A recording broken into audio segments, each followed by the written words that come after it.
What's going on, guys? Welcome back to another Game Time Discussions. I'm Emery Cuzzy. I'm sitting here with Cameron Selby. And today we are going to talk about the main slate for this weekend, week 3 of the NFL football season. This main slate's a little weird. We were talking about that before this. Like, there's just not a ton of value at the receiver position. And there are a lot of really good running backs that we're going to want to pay up for, some good receivers we want to pay up for. So talking about just kind of the studs and stuff, going through it, it's going to be a lot of fun trying to get it all out there. What is fun is there's some fantastic games. Yes, There's absolutely. about 8 games that I want to be paying attention to. Like, we have that quad box for YouTube TV. I want to have a quad box next to a quad box so we can watch 8 at a Everything. time. A lot of huge implications. There's games like Baltimore is either going 0-3 or Dallas is going 1-2. And you got other teams like that we didn't think would be 3-0. That one is going to be 3-0. Minnesota Houston's another interesting one. And then Right. guys that you have to avoid, San Fran or the Rams. One's going 0-3 or one's going 1-2. And that is much lower than what we thought both of them would be at this point. So it's very interesting. It's very exciting. From a fantasy perspective, we'll see if we can build some lines that we feel good about. The main has not been so nice to us so far this season, but we're going to turn that around starting this week. Absolutely. I'm going to let Cam go over the top 5 games of the week, and then we'll get into it. Yeah, so the 5 highest totals, obviously, Detroit at Arizona should be fireworks. Mhm. It's been weird this year with like the highest total games, both just way under what it should be. And even a couple of the second or third highest ones that we've even targeted just don't turn out how we think it would be. Just as an example, Buffalo, Arizona, we were like, this is going to be a game that we're going to target. It was 34-28, but there was a special teams touchdown. Kyler Murray had 40 yards in the second half passing. Dalton Kincaid wasn't targeted until the fourth quarter, Yeah. et cetera, and so on. Weird. And it was just a whole just weird thing. Plus, quarterbacks just aren't throwing for 300 yards at all this season so far.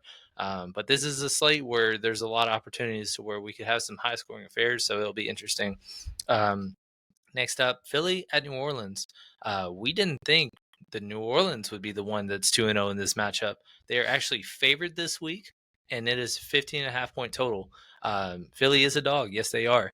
And, a very interesting game. Obviously, Philly let one slip away Monday night against Atlanta, and they're going to need to, play pissed off to, stop one of the highest teams in football or hottest teams in football this year. Like I mentioned, Dallas and Baltimore interconference matchup that essentially just two teams just underwhelmed last week once again, and somebody's going to try to get back on track, and then the other's going to continue, falling down and disappointing. Houston, Minnesota, couple 2-0 teams, very interesting. Minnesota playing very well. They upset San Francisco last week. Houston played Sunday Night Football, squeezed one out against Chicago. It'd be a very interesting, fun interconference matchup as well. And then San Fran and the Rams, we thought would be our favorite game on the slate, but it is basically an infirmary. San Francisco, Debo is out. CMC obviously on IR. The Rams, now Cooper Kupp's going to be on IR. Puka's out. 8 Lost another lineman. Lost a defensive lineman. Like, they're in absolute shambles. But this is where the value is on this slate. So even though it's a touchdown difference and San Fran might roll just like Arizona did last week, there's affordable options on both sides, and there's going to be a lot of ownership garnered towards guys in this matchup. Yep. There's a few situations we have to monitor. AJ Brown with the hamstring, Amon-Ra St. Brown, 2 of the best receivers in football. Miami has multiple injuries. Obviously, Tua is a big question mark, or he's not a question mark anymore, but he's a question mark in general, just for his health. Mostert, you had Jeff Wilson. Leave the game last week, and then Malik Washington as well as a skill player, and then obviously Tyreek and Jalen Waddle. How are they going to fare with Skylar Thompson now at the helm? Yep, and then Njoku, Ferguson, and Taysom Hill are all injured and hopefully coming back this week. It sounds like it's a 50-week absence for Taysom Hill. Obviously, that doesn't immediately correlate with, Jawan Johnson, now he's going to get hurt, because they basically aren't even in the same position, even though they qualify as tight end. Right. But Ferguson, I'm actually surprised that it sounds optimistic that he's going to play. I actually had Luke Schoonmaker as a value as a tight end, and he killed it for us. He was one of the few. We actually nailed tight end this week. Obviously, wasn't the same week 1, but after a 6-catch game, I thought they'd be a little bit more patient with Jake, and it sounds like he's going to play. Njoku, probably more likely than not, he won't. Right. Obviously, he has a high ankle sprain he's dealing with. And then Kenneth Walker, an oblique injury. Sometimes those are just kind of tricky. You don't know how it heals because like M said towards Quinn Ewers in y'all's recap for college, essentially, abdomen and oblique injuries, you use that in everyday life, Yeah. just turning, twisting, turning. It's hard to just give it just rest and don't do anything. And so he could miss, he could not. Zach Charbonnet was very inefficient against the Patriots, but he scored and he ended up with 17 points because of that. Salvage, basically. Exactly. So definitely interesting and worth monitoring for sure. Yeah, I'm going to give the credit to Dustin on the oblique. It was not me. Dustin is our PA. He is a doctor. Do not listen to his. He said not to take his advice because you're not supposed to unless you are, I guess, given advice at the office. But he said that, not me. Let's start it out though. Let me pull the screen up because I haven't done that yet and share it. We're gonna look at our top tier. We're gonna break down quarterback into 3 tiers. We're gonna do, of course, our studs because there's a couple of them on this slate, some mid-tier guys, and then we will have way too many puke stacks for me to be comfortable with, but we're gonna do it anyways. But starting off with a non-puke stack with one of the studs, we're gonna look at CJ Stroud in this game against Minnesota. It's just a game. I love targeting these top 5 games that aren't the most highest projected, and I just think with this Houston team, they're going to have to play better than they have. And I think this is a perfect spot to do that. I know they're 2-0, but almost losing to Indy, who then gets beat by a Green Bay team without Jordan Love. Mm-hmm. Almost losing to Chicago, who literally cannot move the ball. It's they're going to have to. This is the game where they put up some points, I feel like, and they finally get back to normal, I guess. Right. And a lot of it is just because, I mean, obviously Nico Collins is leading the league in receiving yards at the moment. He's Right. the only true, consistent receiver going on right now, with essentially all receivers are in shambles in terms of slow starts or injuries. Mhm. It's just been crazy, but he's been the lone bright spot. Stephon Diggs was relatively quiet last week against Chicago, but he had the 2-touchdown game week 1. And it's also a revenge narrative coming back to the Minnesota. Last time he did that was in 2022 with Buffalo. He had 12 for 128. Obviously, it's a different situation, but there's the narrative there, and it's really reasonable in terms of the matchup. Tank Dell is basically doing exactly what he thought we would be, which is basically be the high play guy. And if he doesn't have that breakaway play, then he's going to be very, Right. inefficient as a fantasy asset, especially if you spend a 4th, 3rd round pick on him. And obviously, he had another bad game this past week. His boom is coming. This is a perfect environment to do so. He's finally kind of falling in price. Hopefully, just his slow start takes some ownership off. And Yeah. he's probably the easiest if you do go a double route with CJ Stroud. Instead of going with both Diggs and Nico, who are both in the 6K range, getting one and then going Tank Dell at 5-2. It's a very interesting route to go, especially now that we know Joe Mixon is on a short week. He returned to the game from his high ankle sprain, but he was not efficient. And then to end the game, he did not end the game. It was Cam Akers who was in on the final possession. So very interesting, worth monitoring. And if he is limited or even out, that's just going to put even more emphasis on having a solid pass game this week. I think Tank Dell is one of my favorite plays on the slate. Just price and everything. And like you said, he will have a boom game. And if you are on it the week that he has it, 5,200 is just so cheap. Like it really is. And I see and he's playing Minnesota. And we will talk about Minnesota as one of our stacks because they also have a situation where you can get a couple guys off of their team and put them in the secondary against the bring back in this game. So it's definitely interesting just to think about how this game could work and how this could be our main play on the week. What's fun is I actually agree with you with Tank Dell being a great play.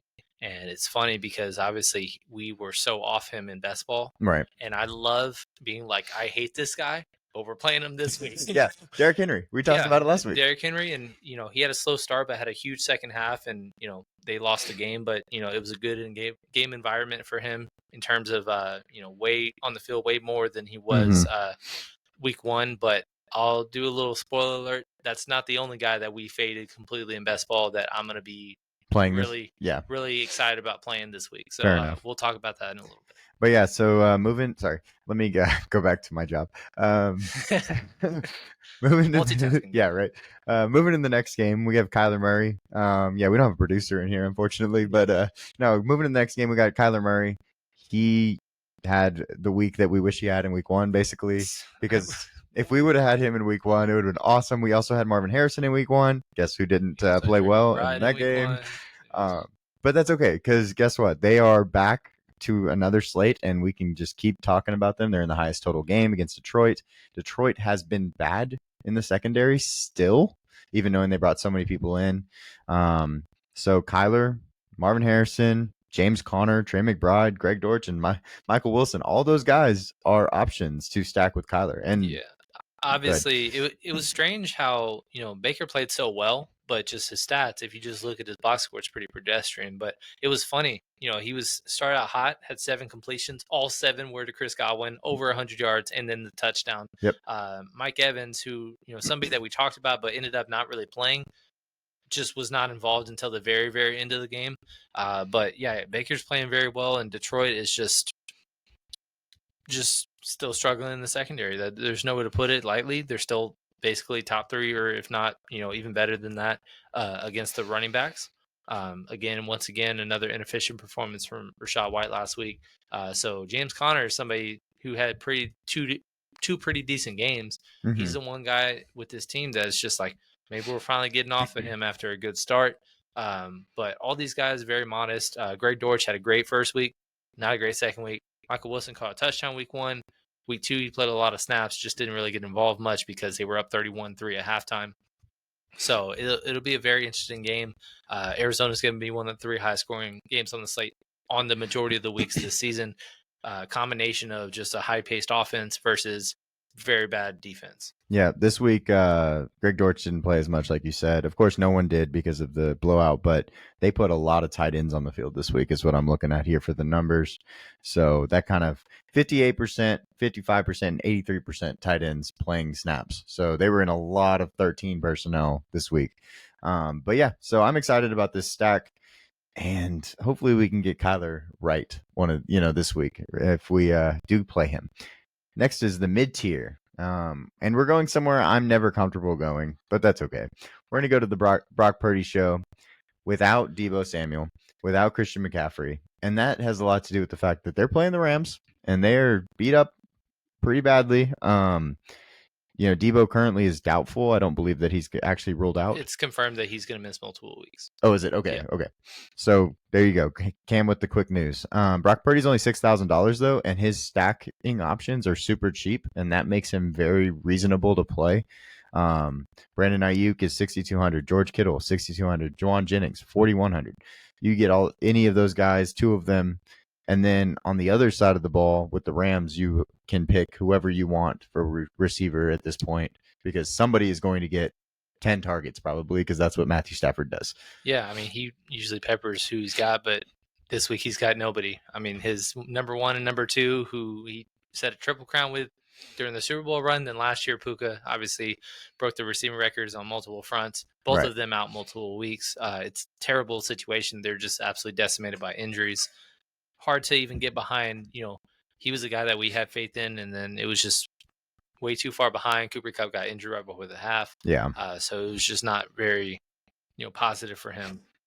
But yeah, it's interesting because Brock Purdy, positive game environment against the Rams. Obviously, the Rams had the highest fantasy quarterback allowed last week with Kyler scoring 28 points. All of that basically in the first half.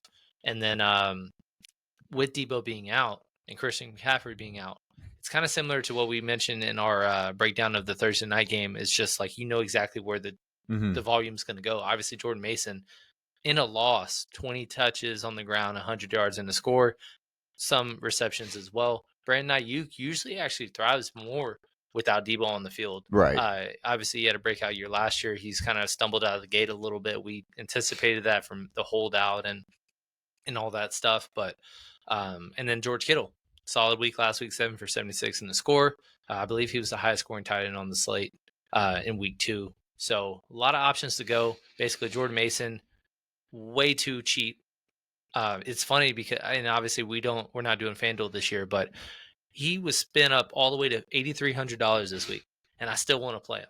That's how good of a spot he is. And him being 6,200 is honestly unfortunate because once again he's going to be about 50+% owned, Mm-hmm. and it's just going to be hard to get away from.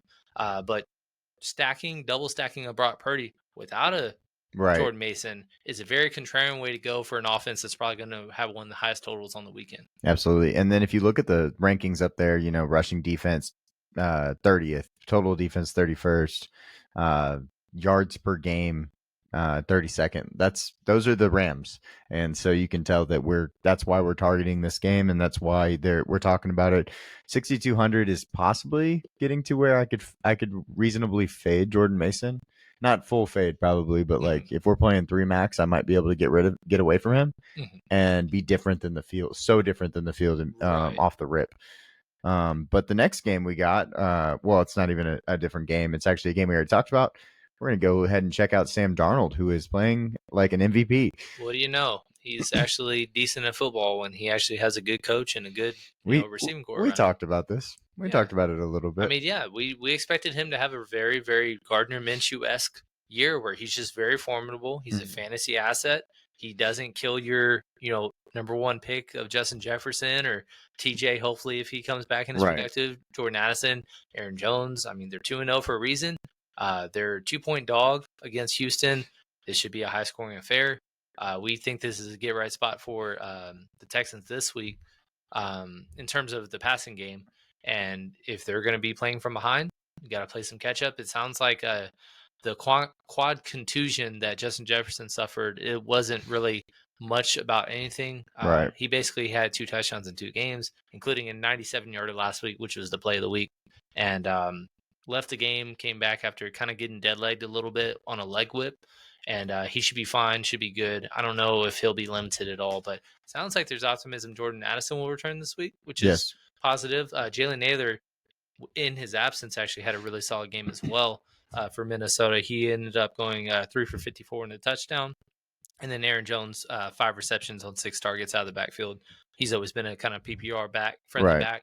A lot of ways to go. Houston kind of allowed a lot of deep plays against Indy.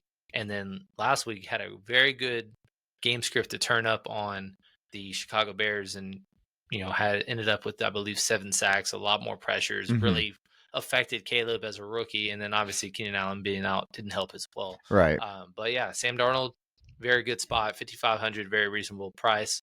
I expect him to actually be one of the more popular quarterbacks on the slate because of price. There's not really a lot of ways to get cheap. Not only at this position, but just overall. It's a weird slate in terms of value. And so this is one of the ways to get different, but have one of the more positive game environments. Yeah, and if I don't think Justin Jefferson was set, it looks like he's day to day feeling pretty good this morning.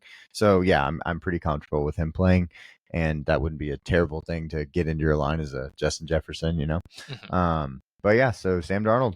There's a couple of other options that we didn't talk about. If Justin Jefferson is out, Brandon Powell, I guess.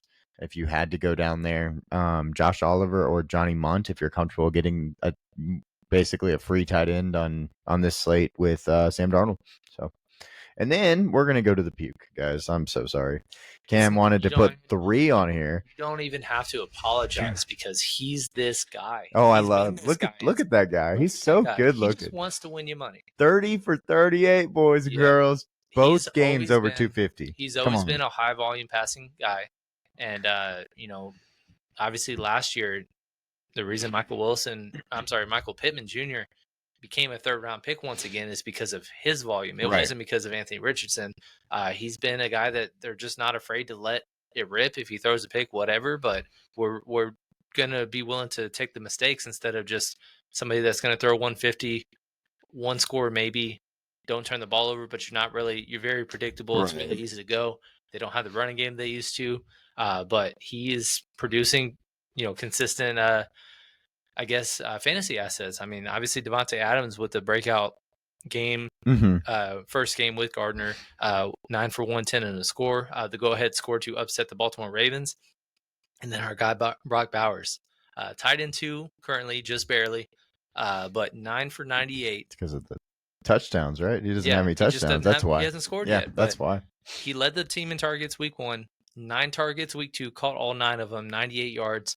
We've been saying it, man. He is that guy. There's no reason you should have believed in Sam Laporta to be tight end 1 this year. If you had the same thought, we're just saying Brock Bowers is going to struggle.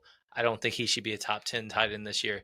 I even heard somebody say Brock Bowers had a great game. He should be considered a low-end tight end 1 moving forward. What are you smoking? Like, he is a top 5 Low asset. end. Yeah, low end? No, sir. Okay.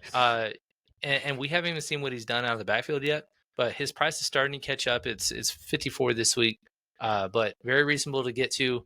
Good game environment. Obviously, Carolina's been atrocious. So I was gonna say 54 against the Carolina Panthers, guys. Yeah, that like Gardner Minshew being 5,300 and throwing for 276 yards against Baltimore and 257 against the Chargers. Both much better, very good defenses. Carolina doesn't have that. You have a 300 bonus guy right here. You know, he could easily throw for 300 yards if that's the script of the game. And then, that's +3 right and there. we also want to mention Jacoby Myers, who had a great camp, great preseason. He's always been steady, and he hasn't had his game yet. Yeah. But he can with this guy. So he's a puke stack that is not pukey whatsoever this week. I want to point out, we didn't play any of Daniel Jones, but I called out Daniel Jones on Sunday morning as the puke guy. Well, guess what? He outscored Dak. He outscored Lamar. He outscored Jaden Daniels. He outscored everybody basically but Kyler Murray on the Sunday slate. And it was just because he ran for 30, he scored twice, and he was 5,000. Yep. So that's kind of all you need for, if you can get to a 15-point threshold at this kind of price, that's kind of what you're looking for. But with Gardner Minshew, he's got multi-touchdown upside. They're obviously a 5-point favorite this week. Great game script, great environment. And it's reasonable to double stack the Raiders, which we won't be able to say that often this year. So it's very fun. I'm enjoying it, and I am too. Obviously, exactly. I'm a Raiders fan over here. One guy I do want to shout out that I think is in a position to possibly score, always in a position to score long touchdowns, is Trey Tucker, and he is $3,300. If you want to send a random punt, and you think that, he's going to catch one ball for 60, 70 yards, fine. Because he has that type of upside. He's $3,300 and he's getting, I think, around 50% of the snaps. I was hoping. I didn't even look that up yet. I should have. But yeah, so that is one of our puke stacks of the week. And he is getting 60. He got 78% in the first game and 60% in the second game. Trey Tucker did, with all the tight ends coming in the game. So they basically only have 3 receivers. All right. So the next guy on our list, is, I believe, Skyler. Yeah. Now this one more pukey. Is the puke guy. Way more pukey. This is the pukiest of the guy, even though we have one more to talk about. I mean, Skyler Thompson, we have not seen enough to even just warrant any kind of positive action. The only thing is, it's Miami. Maybe with the full week this time and week and a half, because they played Thursday night in week 2, maybe he has some kind of fire lit under him. Obviously, Seattle has done pretty solid against quarterbacks, but they also played Bo Nix in his debut, and then Jacoby Brissett, who we probably would rank 32 out of 32 starting quarterbacks. So they haven't really faced much. Skylar Thompson is no different. However, he also has Jalen Waddle, Devon Achane, Tyreek Hill. Right. You know where the ball is going once again. Jonnu Smith actually had a good game this past week and had 6 receptions, I believe. Yeah, and short he's passes. Very modestly priced. You just know where the ball is going. It's offensive friendly. Those should be trailing. They're on the road against Seattle this week. Don't have a ton of confidence, but again, you just expect the unexpected. He's going to be the lowest owned, obviously. But it's worth mentioning just because of the guys who are going to get the ball. And even if you just want to stand alone, just sprinkle some Miami players because they will do well. You can do that as well. Yeah, Devon Achane is one of my favorite running backs on the slate by far. I have to play him in fantasy for 2 weeks in a row. He got traded to pre-week traded to the team that I'm playing next week after I had to play him last week. So I get to hang out with him again, and I really like him on the slate. So, of course, he's going to score another 25 points. But yeah, so that's Skylar Thompson. Lots of options. We just got to see him do it a little bit. I'm not as comfortable, but if he gets 15 points, you're pretty happy with him.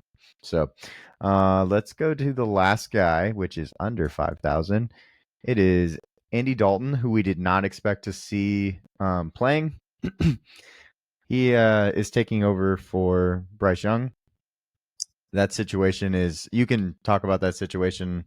It's a little unfortunate, of course, and how they handle it, but we get Andy Dalton, who has been a very prominent quarterback and backup in this league before, so I'm excited about it. Yeah, so it's fun with him. Red Rifle, former TCU guy. He's been long standing in the league, and why he's been a backup is just because he's a great football mind, good.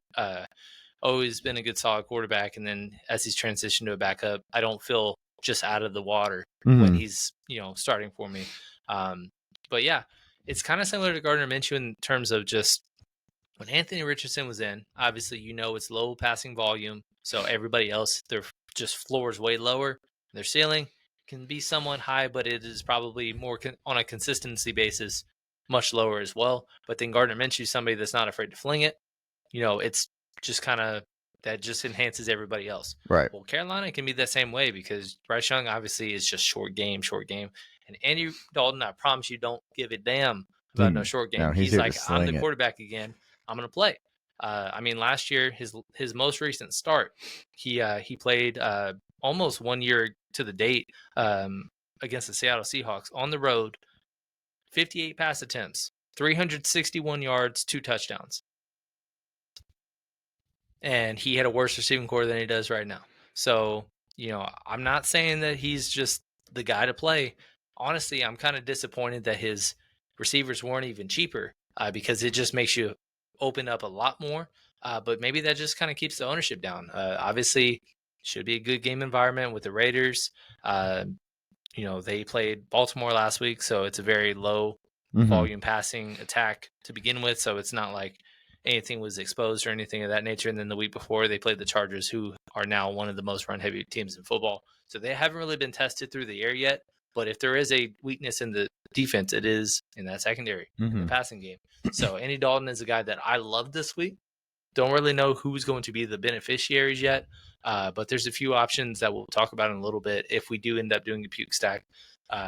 We have to do a couple stacks. What I'll say is typically when you do multiple lines, you just kind of want to play the ownership game. So if you can anticipate somebody's going to have 5% ownership, well, if you play 4 lineups, you play him once, you're 5 times the field. Right. Kind of similar to last week where Marvin Harrison Jr., somebody that we liked, it was a good game environment, and we were just like, well, we don't love him, so we don't want to play multiple lines with him. But he was the last guy in one of our Matthew Stafford's stack doubles. And he ends up scoring 2 touchdowns and 100 yards in the first quarter. Was the wide receiver 1 on the week. He was 3% owned, and we had him in 1 of 4 lines. He was 8x the field. Yes. So that's just kind of the way you got to think about these things if you do play multiple lines.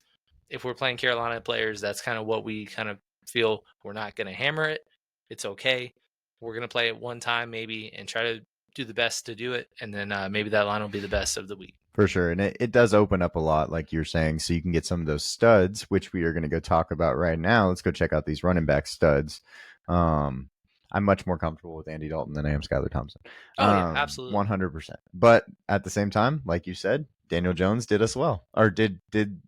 well last week. So, yeah. First guy we have to talk about is Alvin Kamara. Alvin Kamara, Jonathan Taylor, and Achane are the only guys that we're going to look at. It's over $7,000. Kamara has the most points for any PPR at the moment. Player, he had 47 fantasy points last week and 22 against Carolina in week 1. He's been really good. I don't know what's going on. We got New Orleans wrong, man. I'm ashamed that we kind of faded him towards the end once his price started going up, because he was a guy similar to Ramondre Stevenson that when we were doing hero running back, those kinds of guys were our targets for RB2 when he was in the 6th round. Then he crept up around, and we were just like, you're still not practicing. You're doing a contract thing again. You're 29. Yeah, and he's so good at football. Injuries, inefficient. And then all of a sudden, 47 points, 4 touchdowns last week. He has 5 leading skill players on the year so far. Killer he should be very popular. I mean, obviously Philly has been atrocious on the defensive side of the ball this year. Josh Jacobs, they stifled early, but he ended up getting 16 for 84, so over 5 yards to carry. His backup, Emmanuel Wilson, averaged 10 yards a touch. And then we go to last night where Bijan Robinson ended up not breaking the 100-yard barrier, but 14 carries, 97 yards, and then obviously 4 receptions as well. Tyler Algier, 5.9 yards a carry, a 12-yard reception throw in there as well. So they are just kind of, there's nothing good about the defense still, even though there's a lot of players that we like that they invested in it. Alvin Kamara should be very popular this week as a home favorite against Philly. Didn't see that coming, but it's a thing. And I think people are just going to keep on riding the wave until it kind of falls off. For sure. Jonathan Taylor going against Chicago. He's just got really good game script, positive game script. We're really excited about him. He hasn't scored this year, or I don't believe so. No, he did score the once. First week. Okay, so yeah, we'll get some of him. Achane is another guy we talked about a little bit earlier with the Miami team. He's just going to get 7 targets. He's wide receiver 2, not wide receiver 3. He's leading all skill players right now in yards after catch. He has so many targets. He has 14 targets. 14 targets. I believe he's a wide receiver 11 overall right now, if you're just counting his receiving stats, because he's got 7 for 76 and then 769 as score. And then that doesn't count his touchdown on the ground. And then 22 carries that we thought, oh, he's banged up. No, he was not. No, I was not. I was like, no, playing I know. every We were like, we're playing a lot of him. So couldn't get away. We don't know what the situation is with Mostert, but we don't anticipate he'll really affect him at all. No. And maybe he'll have 5 less carries, but he'll still, be very efficient with his touches, and he'll be the explosive guy in an offense that they're going to be trailing, trying to find ways to keep up with Seattle. Right. And then Josh Jacobs and Jahmyr Gibbs right here in the middle of the 6Ks. I will say Josh Jacobs played so much better than I kind of expected. Like, the game did not go how I expected between Indy and Green Bay. Like, it should not have gone that way in my personal opinion. I did shout out that, like, I'm kind of worried about, Green Bay just kind of taking this game. Ended up still picking Indy anyway. Right. But there was a report that came out right before kickoff, like they're going to lean on Josh Jacobs today. Yeah. And then lo and behold, his ass gets 32 carries. 32. For 151 against Indy. Obviously, Indy has been susceptible to the run this year. And with Malik Willis, who had a career passer rating of 39.0 going into the game, they were not going to just let him take him there. And so they rode him, and he did very well. Tennessee, starting out this year, killed Chicago against DeAndre Swift, and then last week, an efficient PPR back in Breece Hall got his 20 points that he typically is, but he's one of the best in football, or at least fantasy football. So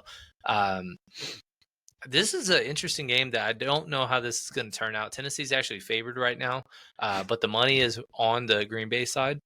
So it'll be interesting to see how this game plays out. I don't expect a ton of ownership from him, but it's probably a standalone play if you want to even invest in him at all, because there's just so many more games that I'd rather kind of prioritize.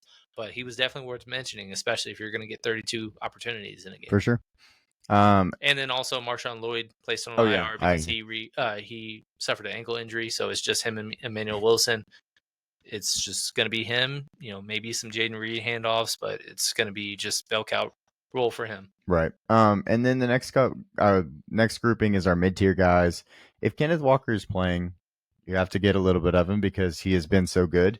And also he's playing against Miami, who has no quarterback. He's at home. I believe they're favored. He is a true $5. $5 running back. And I wouldn't be really concerned about, if he does play, him being limited to half his touches. Right. Because Zach Charbonnet, he played 90% of the snaps, as the starter this past week, but just not very efficient with when he gets the ball, and he fell into the end zone. And so as a fantasy value, he made it okay. But Kenneth Walker, has a 100-yard upside, favorite at home, 20 opportunities. Do it. If he's playing, go ahead and play it. I have a lot of ownership of him as a redraft in redraft leagues, and I'll be starting him everywhere if he does play. And then obviously the chalkiest of the chalk, Jordan Mason. Kind of talked about him earlier, but I just wish he was 1,000 more, just so that I can feel good about fading him. Because if we did 3 lines and he was not in 2 of them, I would be very uncomfortable. Just because I'd be underweight to a guy that I know is gonna average 5 yards a carry, maybe even get more passing volume now that Debo is out. Mm-hmm. And, 100-point bonus every week, That's a exactly. little And I know he would be a 5-box running back clear and cut if they were at home, but right. they're on the road. But guess what? 49er fans flood in when they play in Los Angeles, and they're 7-point favorites. Yep, it's not that far. They're Yep. gonna go ahead and they're gonna go down there. The next three guys I'm gonna name, and I want you to pick which one you think is your favorite. Tony Pollard, DeAndre Swift, and Zamir White. You had to pick a favorite based on price. So I think, and you brought up, I mentioned earlier, guys that we fade completely in best ball. I love DeAndre Swift this week. Thought you might And say it. I mean, Indy allowed a league high 178 yards from scrimmage to Joe Mixon week 1 on 30 opportunities. And then in week 2, Josh Jacobs, obviously 5 yards to carry, 151 yards. DeAndre Swift sucks as a starting running back. Let's just be honest. Had 10 for 30 and no receptions week 1. And then week 2, obviously had 5 targets, but 14 carries for 18 yards. Obviously, Houston's pretty solid against the run as well. And then Tennessee's one of our favorite defenses. So, bad game environments, but now they go for a third AFC South team. But this one's actually really susceptible to the run. And also, DeForest Buckner now is on IR, their best defensive lineman. So that's just going to make matters even worse in my eyes. So very good get right spot that I don't think many people will be on because Indy is actually favored. I am going to be picking Chicago outright in this game. I think they're the better team. It's a neutral site game, right? And it's just a great environment for him to turn around. If we're gonna just stay between these three, it's actually going to be Tony Pollard as my favorite back. Tyjae Spears suffered an ankle injury. It sounds like he might be missing at least this week, maybe even going into that. I don't expect him to practice at all, and maybe he might play. But when you start off a report that says avoided a major injury, then it's just like, oh, okay, so it's not worst case scenario, but it's still bad. Pretty close. So yeah, Tony Pollard starting the year has been very, very consistent and good. He's back to being a 1A that we thought he could be. He had 67% of the snaps this past week. Been very efficient. I believe he's crossed 15 points in both games this year. 15.2 last week and then 18 the week before. 10 targets between 2 games is impressive. Basically 20 opportunities plus a game. They're favorites at home. Kind of qualifies as a 5-box running back. I think he's going to be lesser owned because of the range in which he's at. But I think he's very interesting this week for the Tennessee Titans. For sure. And then we'll talk about a couple of best value plays. Javonte Williams at 5,400 is kind of cheap. He is playing the Tampa Bay, and he has, not necessarily gone off, but he has had all the opportunities. He continues getting more opportunities. Jaleel McLaughlin is slowly starting to fall off, and he had 5 targets for 5 receptions, and that's really what's saving his day because he only had 20 yards on the ground both times. Not very pretty numbers, but for 5,400, you can make it work. Absolutely. Right. So, I mean, Tampa Bay, typically at least in recent years, we kind of avoided in terms of running backs or the run game in general. Well, week 1 allowed 2 rushing touchdowns to Jaden Daniels. And then with Brian Robinson, obviously he had 49 yards receiving. Eckler had 52. So 101 yards to running backs receiving. Then we go to week 2. And then it's kind of more of the same. So Jahmyr Gibbs, it took a while for him to get going, but he ends up getting over 100 yards, 7 receptions. David Montgomery, 4 for 35 receiving, and then punching one in as well. So very interesting matchup, get right spot. Nobody's going to be playing him. But what matters to me, like you said, not only is he getting receptions, he had 5 last week, but 66% of the snaps. Week 1, it was basically a 50-35 split. Audric Estime had 3 snaps and then he got put on IR. And then this past week, I thought it would just be more of the same. But no, Jaleel McLaughlin, even less snaps. We just have never thought he's a good running back, and everybody's just been on him as being the pass catcher in this offense. And, I think Javonte Williams get right spot. He's going to project bad. Dogs. Nothing sounds right saying it, but if there's somewhat of a puke running back to play, he's the guy. Obviously, Tampa Bay is the 3rd worst so far in points allowed against running backs. It's a get right spot. It's cheap. If you need value somewhere, because receiver, it's really hard to get value. I like Javonte in this spot. Fair enough. Okay, so one of the questions I'm going to ask you now that we went through the two positions before we go, of course, we naturally talk about wide receivers and tight ends when we do quarterbacks. If we're gonna have some standout guys, but we probably won't get to as many as we have to, because we talked about some of them. I want to ask you, in core cash plays. So like if you make a 3 max, who are you going to put 66% or better in your lines for the quarterback position to start out? Quarterback position. Who would I put 66% of? Yes. Who's your guy? Man, so I think this is actually a week where you can really get away from doing multiple lines of quarterbacks. Obviously, quarterback has been the biggest, I guess, hurdle to climb this DFS season for the main slates. Just not nailing the quarterback, and then when we did nail Josh Allen, well, we stacked him with Dalton Kincaid, and he had 3 points. So it didn't really matter that we had Josh Allen for 28. I actually think that Brock Purdy is the guy that I would put in cash games, because there's multiple ways to go. You can just put in the chalky Jordan Mason and then pick your favorite George Kittle or Brandon Ayuk, or you can just go Brandon Ayuk and George Kittle and fade Jordan Mason and figure it out. Right. Or Juwan Jennings. He had a legit argument as a Super Bowl MVP. He's had 100-yard games before. He's 4,100. He's one of the few value plays. So there's a lot of different ways to go. And if I were to say I need 3 lines, I can go, hey, well, I need one with Jordan Mason, and then pick your favorite pass catcher. And then the other one, you could be like, all right, we're going to fade Jordan Mason this one. This is how we're going to get different. And we either go double Ayuk and Juwan, or we put in Kittle in there and put one of them in. There's multiple ways to kind of combine those. So that's kind of why I like Brock Purdy as a potential cash game play. Okay, well then we're going to start our lineup with Brock Purdy.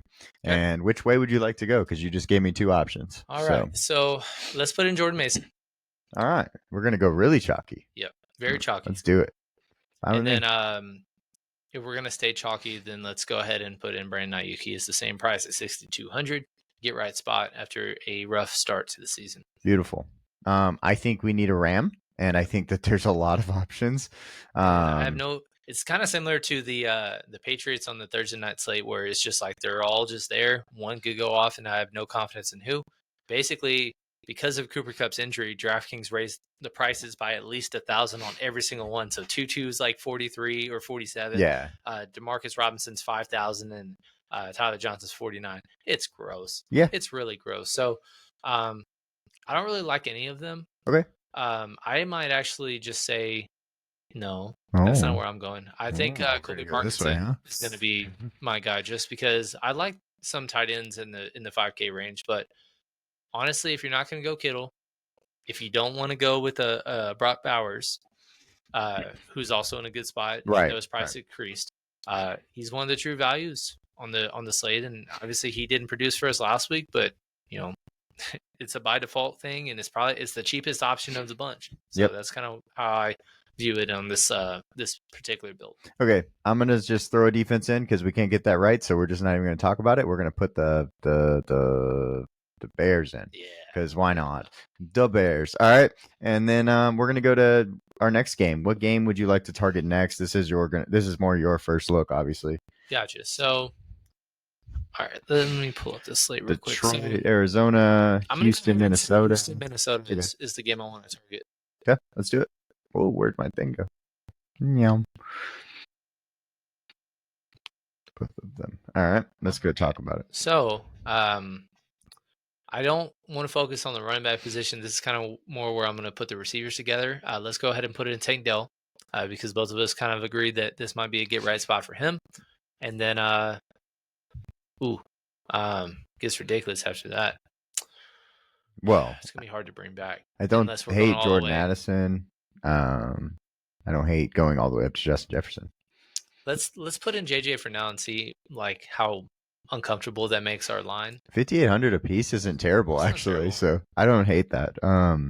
That might mean you can go to the Detroit. That would be the game I thought you were going to go next. So want to check it out? Yeah. So the reason I didn't was just because Detroit and Arizona, like, really, obviously, the two main pieces I want with Arizona is Trey McBride, which I don't want to double tight end with Colby Parkinson, Of course. and then Marvin Harrison Jr., who is $1,100 cheaper and a good game script as well. If we can't make something work, I don't mind just pivoting Flip it off of there. that and then flip into that game as well, because I like Jahmyr Gibbs. We didn't really touch on him enough, but Right. again, he's been the steady 17 a game, and he's going to eventually have some boom games, and I like him as well. So yeah, what let's would you see like where- to finish it out with then? I don't know. What game? Let's go to the running back what position. players? Individuals are Because this fine is too. kind of a chalky build. So let's kind of see what a Devon Achane. Good call. Yeah. That guy's So, he's good at football. Yeah, isn't he's gonna be in a ton of my lines as well. If you ask me about my cash running back, obviously I have to mention Jordan Mason, but he's the next guy that I consider I want at least 2 shares of if I am building 3 lines. Why is Blake Corum 4,600? Okay, let's go on with our list. Yeah. So next up, some of the guys we're looking at here, like Deontay Foreman at 4,400 is an option. Josh Reynolds. We didn't really touch on Deontay Foreman, but he actually didn't outsnap, but he got a ton of touches this past week over Jerome Ford. He outtouched him. Basically a split 44 and 38 in terms of snap share, and so it sounds like he's kind of trending to be the guy that they're going towards, their favorites. If we've seen him have 100-yard games Giants before.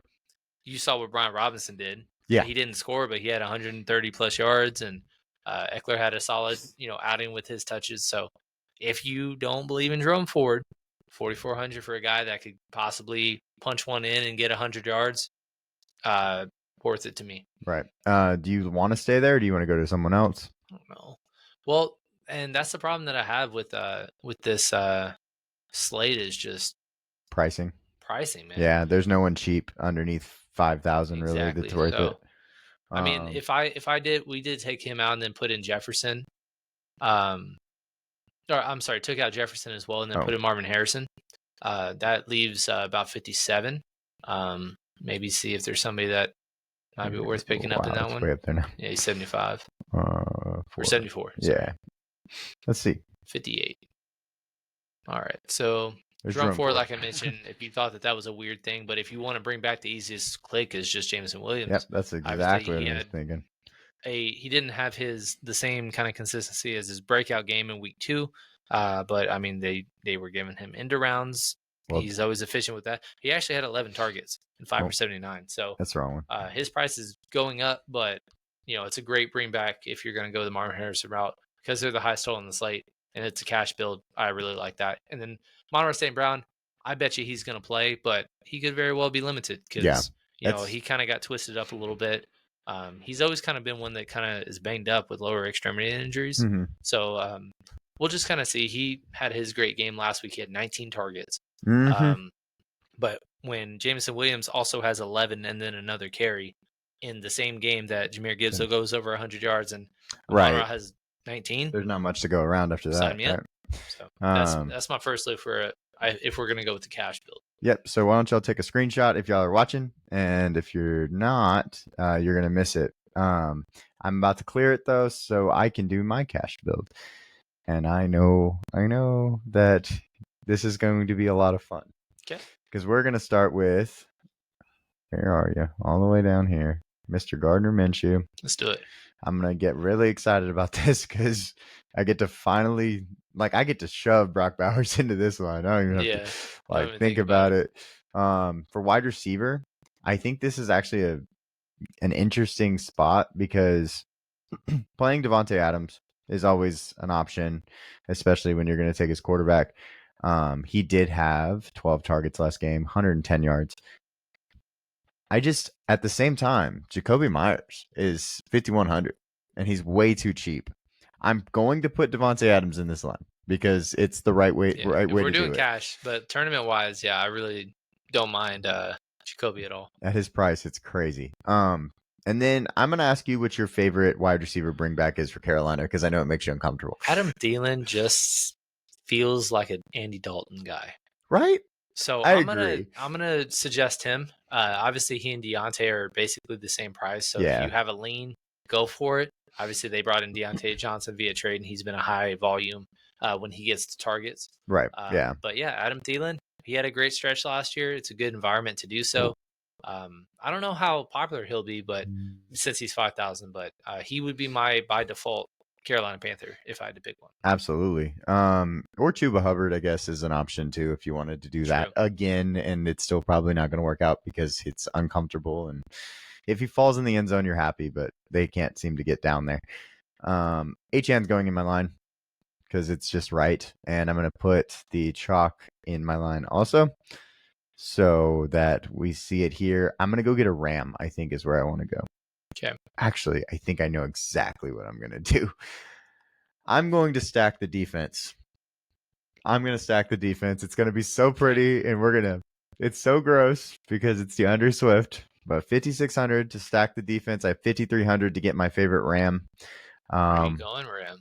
Because I know you can afford a guy that we could really like. Get Tank Dell. I didn't even think about that. Yeah, we're going to go Tank Dell. I'd rather go Tank Dell instead of DeMarcus Robinson. For sure. Agreed. Why not? So yeah, wow, that worked out perfectly. I didn't expect to because I wasn't picking a defense that mattered really. I just was throwing a defense in there. But if that happens like that, guys, and you Chicago, like a defense, again, they were the highest scoring defense in week 1. Obviously, they had a special teams and a pick 6. And then last week, the fantasy score isn't going to be out the water, but they played incredible against Houston. And it's Houston, yeah. There was no reason they should have gotten the ball back with the chance to win the game. And it was only because of how well their defense played. Oh, yeah. And having to play in short fields all week.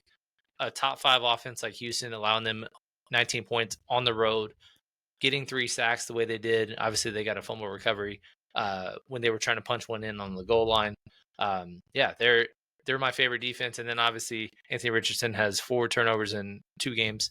So and has less than 50% in both games combined for his completion percentage. I think they're the only kind of true misprice at defense. For sure. I'm glad that was the team that I grabbed because I saw that and I was like, that seems a little low for against Indy. So yeah, that's my first look. I really like that. That's cool. And then we'll do a contrarian build for everybody. We did this on the Sunday slate and it had Marvin Harrison, and that was the one build that was really good because that's how it works. You can't always play the chalk and think it's just going to work out. Right.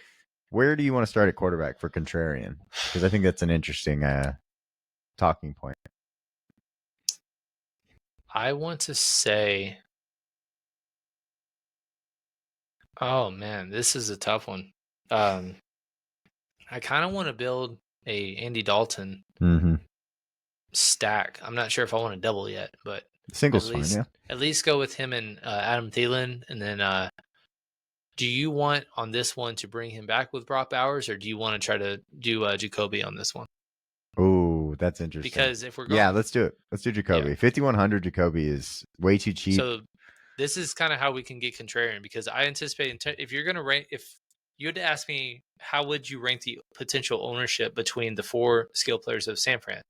I think George Kittle will be the lowest of the top 3 by far. I think Jordan Mason's going to be over 50%. And then because he's 6,200, Brandon Ayuk is going to be one of the more popular receivers, at least 22%, maybe even more than that. George Kittle, he had a great game coming off last week. He will have ownership. But because of the other guys on the slate, if you want to jump over to tight end real quick, Trey McBride should get ownership. Yep. Sam Laporta has not done well, but it's one of the highest totals it is the highest total on the slate by far. And then George Kittle's next in line. And then obviously Brock Bowers, because he had a great game as well. I think they'll kind of split ownership, maybe a little bit of a bump to George Kittle, but the way to get contrarian to the San Francisco players is just fading Jordan Mason entirely and then just single playing George Kittle. Yep. Well, then we're going to single stack this, obviously. So where do you want to go with your next game?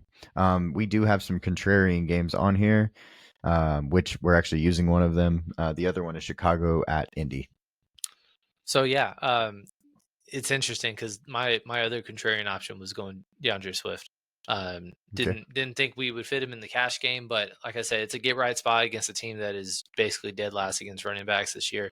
Obviously, because of Alvin Kamara's skewed performance, they're not numerically the 32nd, but they've been very bad to get right spot. Obviously, the snap counts aren't going down for him. They actually increased this past week, despite getting vultured by Khalil Herbert on the goal line for their only score of the game, or a touchdown rather. Right. So, yeah, that's one of the.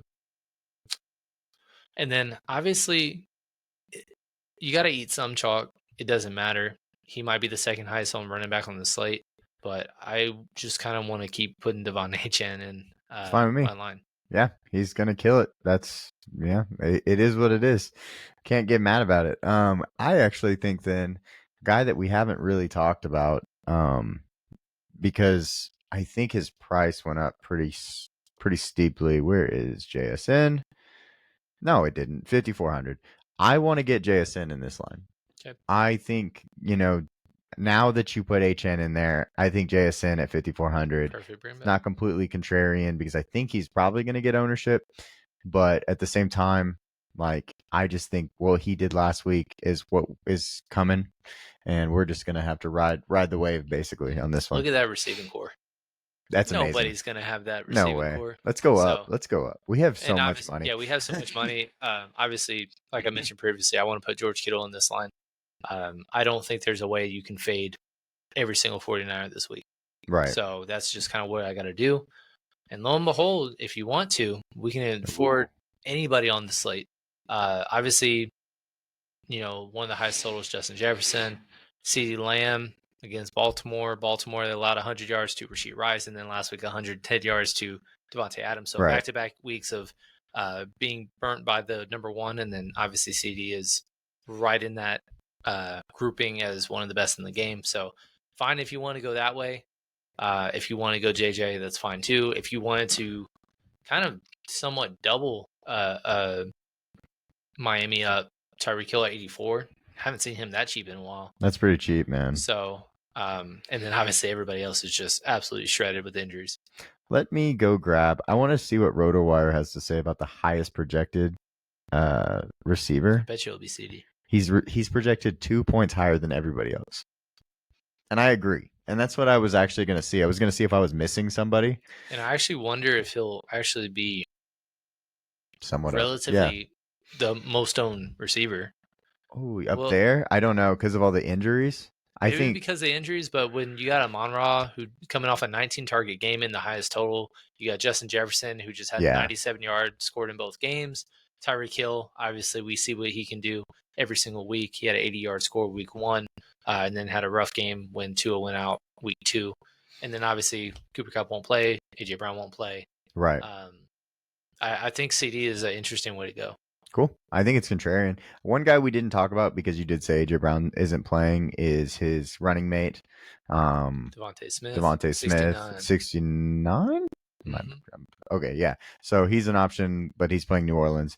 Just want to throw him out there because we hadn't really talked about him. But I like this as a contrarian play. It's definitely contrarian. It's very obviously different. With that receiving core, like I said, we saved it with CeeDee Lamb being in there at the very end. Right. But, I mean, getting a trio of Thielen, Myers, and JSN is just not going to be duped this week. And you can play chalky guys like HN, and it doesn't matter. Even if we threw in Jordan Mason, like nobody would have that line. And I feel pretty confident saying that. No, I think it's a cool line. But yeah, guys, so that's the bulk of our lines. Let me grab. All right, cool. Perfect. So I'll stop sharing. We appreciate y'all hanging out with us and watching through this whole video. I know that it's almost an hour long, but we had a lot to talk about, obviously. This is another full slate, 12 games, and there's a lot of really good plays on this slate. There's not very much to pay down to, though.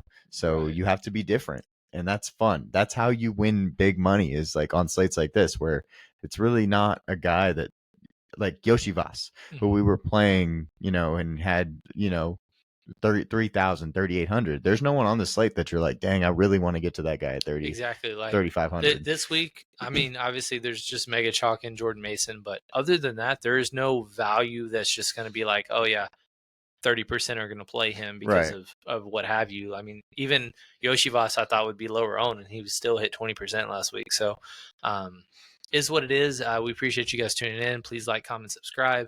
hang out with us, talk to us in our Discord about some of your best plays of the week.